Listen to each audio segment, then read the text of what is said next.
बड़ा होने वाला, आघात पड़ने पर वर्ध्य होने वाला आघात वर्ध्य होता है सोना।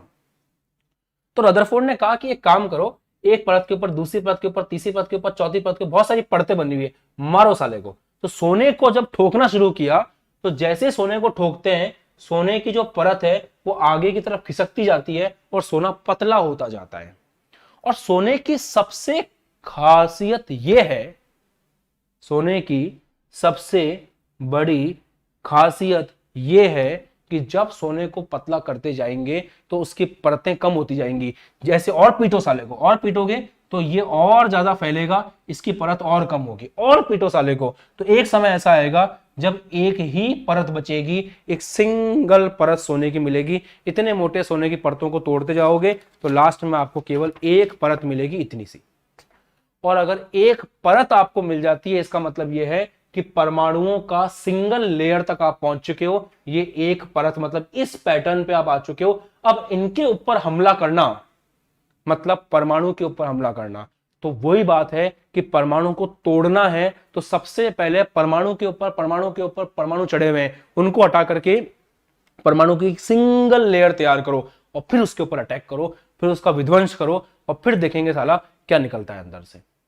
तो आपको समझ में आया रदरफोर्ड ने सोने की पन्नी ही क्यों ली? क्योंकि सोने की पन्नी की ही खासियत है कि उसको पतला कर करके इतना पतला कर सकते हैं कि एक सिंगल परत मिल जाए। वो सिंगल परत परमाणुओं की एक परत के तुल्य होती है। अगर इसकी जगह अपन लोहा लेते तो लोहे की जो परतें हैं उसको कितना ही पीट लो, उसमें वो लंबा तो वो भी होता है, बट वो इतना लंबा नहीं हो पाता कि सिंगल परत मिलती है आपको। वो इतना लंबा रहता है कि उसके ऊपर 2-3 परतें होती, तो परमाणु के ऊपर परमाणु चढ़ा हुआ रहता, फिर उसको तोड़ने का मतलब परमाणु को तोड़ने के बराबर नहीं होता। आया मजा? यहां तक बात समझ में आ गई कि उसने सोने की पन्नी ही क्यों ली? पक्का क्लियर है सबको? ठीक है। तो एक तरह से सोने की और आपको अब समझ में आ रहा होगा कि 9th क्लास के अंदर ऐसा डायग्राम क्यों बना हुआ था, इस तरह का डायग्राम क्यों बना हुआ था, इसमें बहुत सारे परमाणु एक साथ लाइन से हैं। ये एक्चुअली सोने की एक परत है और इसके ऊपर जितनी भी परतें थी हमने उन परतों को हटा दिया पीट पीट करके, ऐसे। क्लियर?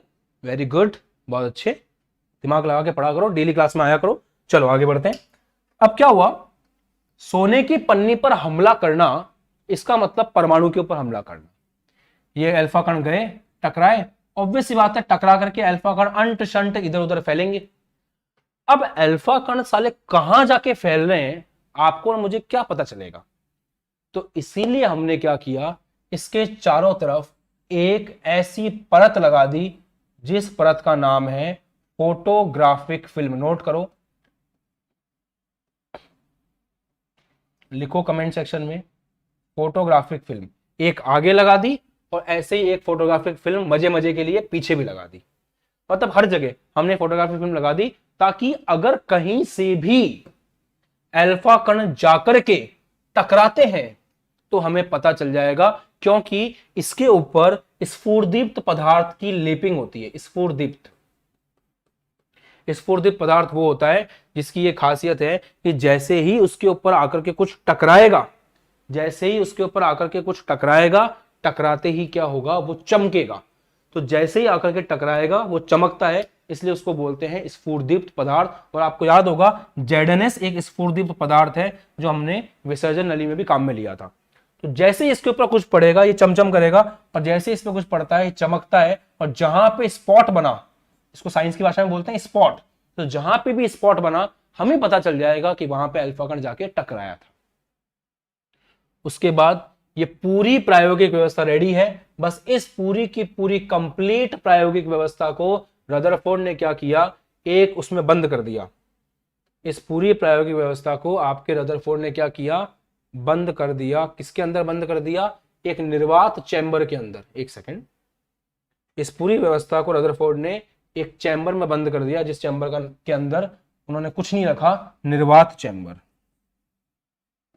क्यों ऐसा किया उन्होंने? ऐसा इसलिए किया ताकि इन अल्फा कणों को, जो अल्फा कण जा रहे हैं, इन अल्फा कण को अगर अंदर कोई पदार्थ होगा, अगर अंदर गैस भरी होगी तो वो अल्फा कण उस गैस से परेशान होंगे और हमें हमारे एक्सपेरिमेंट का सही रिजल्ट नहीं मिल पाएगा।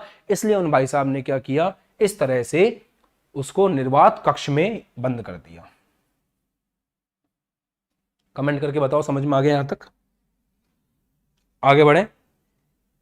तो जो अभी मैंने आपको समझाया है वो चीज है प्रायोगिक व्यवस्था, एक्सपेरिमेंट सेटअप। अब किसी भी एक्सपेरिमेंट को समझने के तीन हिस्से होते हैं।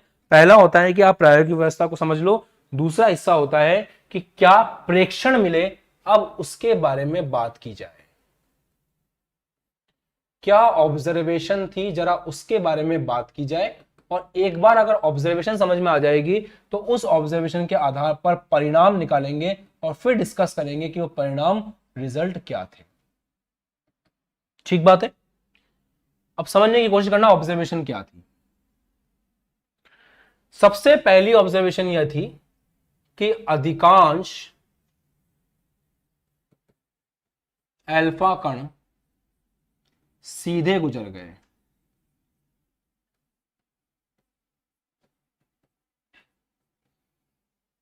अब आप ये बोलोगे सर हमको कैसे पता या आपको कैसे पता कि अधिकांश अल्फा कण सीधे गुजर गए, कुछ ट्रिक तो होगी उसकी। जी हाँ बिल्कुल थी। यहां पे हमने अल्फा कण रखे, यहां पे हमने रेडियो एक्टिव तत्व रखा है और मान लो सामने ये आपकी फोटोग्राफिक प्लेट है। हम क्या देखते हैं कि अल्फा कण का जो स्रोत है, समझना बहुत ध्यान से, अल्फा कण का जो स्रोत है उसके सामने सबसे ज्यादा, अल्फा कण के स्रोत के सामने सबसे ज्यादा आपको स्पॉट देखने को मिलते हैं। इसका मतलब क्या है कि अधिकांश अल्फा किरणें जो हैं वो सीधी गई हैं और एग्जैक्टली सीधी जाएंगी तभी अपने सामने स्पॉट बनाएंगी। तो अधिकांश स्पॉट जो है वो आपके अल्फा कण के स्रोत के बिल्कुल सामने देखने को मिले। इसका मतलब यह है कि वो किरणें बिल्कुल सीधी गई हैं। तो यहां से ये बात समझ में आ गई अच्छे से कि अल्फा किरणें जो हैं, अधिकांश अल्फा किरणें सीधी गुजर गई। सेकंड, कुछ अल्फा किरणें सूक्ष्म कोण से विक्षेपित हुई। ध्यान दीजिएगा, कुछ अल्फा किरणें सूक्ष्म कोण से विक्षेपित हुई। इसका क्या मतलब है, बहुत अच्छे से गौर करना। हुआ ये कि अधिकांश स्पॉट हमें बिल्कुल सामने दिखाई दिए, परंतु कुछ चमचम हमको यहां भी नजर आई, कुछ चमचम हमको यहां भी नजर आई।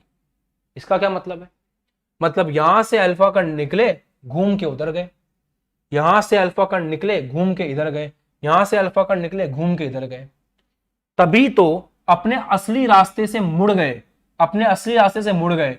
और अपने असली रास्ते से मुड़ने को बोलते हैं विक्षेपण, डेविएशन। तो अपने असली रास्ते से विक्षेपित हो गए कुछ छोटे मोटे कोण पे, जैसे 60 डिग्री पे, 30 डिग्री पे, ऐसे। तभी तो यहां पे नीचे और ऊपर आपको देखने को मिला स्पॉट। तो यहां से एक बात और समझ में आई कि अल्फा कण जो है, अधिकांश अल्फा कण तो सीधे निकल गए क्योंकि अधिकतर स्पॉट हमको सामने दिखाई दिए, परंतु कुछ स्पॉट हमको ऊपर और नीचे भी दिखाई दिए। तो जो स्पॉट ऊपर और नीचे दिखाई दिए वो ये समझा रहे हैं कि कुछ अल्फा किरणें हल्के फुल्के कोणों से विक्षेपित भी हुई है। ये बात समझ में आ गई, ठीक है।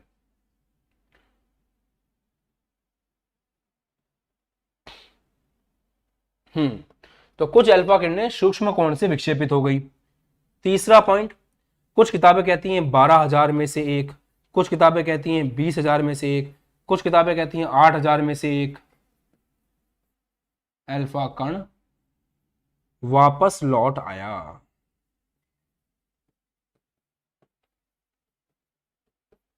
इसका क्या मतलब है सर, इसका मतलब यह है कि हमें जो हमने पीछे फोटोग्राफिक प्लेट लगाई थी, हमें उस फोटोग्राफिक प्लेट के ऊपर भी एक स्पॉट देखने को मिलता है।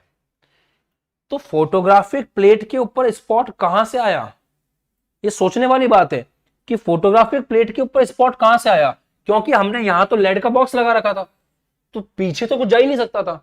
इसका मतलब यह हुआ है कि अल्फा कण आगे गए और टकरा करके पीछे आए हैं, तभी उससे यहां पे स्पॉट उत्पन्न हो सकता है।